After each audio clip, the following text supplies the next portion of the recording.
السلام علیکم ورحمۃ اللہ وبرکاتہ۔ شیاطین اس گھر میں بسیرا کر لیتے ہیں جہاں داخل ہوتے وقت بسم اللہ نہ پڑھی جائے، جہاں تلاوت قرآن مجید کا اہتمام نہ کیا جائے، جہاں اللہ کا ذکر نہ کیا جاتا ہو،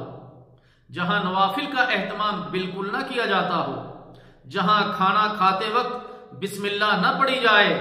جہاں کھانا بائیں ہاتھ سے کھایا جائے، جہاں سوتے وقت دعا اور اللہ کا ذکر نہ کیا جائے، جہاں رات کے داخل ہوتے وقت دروازے اور کھڑکیوں کو بند نہ کیا جائے، جہاں رات کے داخل ہوتے وقت بلا ضرورت بچوں کو گھر سے باہر جانے دیا جائے، جہاں گھر میں اپنی اور مہمان کی ضرورت سے بڑھ کر بستر اور بچھونا ہو، جہاں تنہائی میں غیر محرم مرد و عورت کا اختلاط ہو، جہاں میاں بیوی صحبت کے وقت دعا کا اہتمام نہیں کرتے، جہاں بیت الخلاء میں جاتے وقت دعا نہ پڑھی جائے۔ تو میرے محترم دوستو، یہ جو چیزیں آپ کے سامنے بیان کی ہیں، اگر ان چیزوں پر عمل نہ ہو تو پھر ایسے گھر میں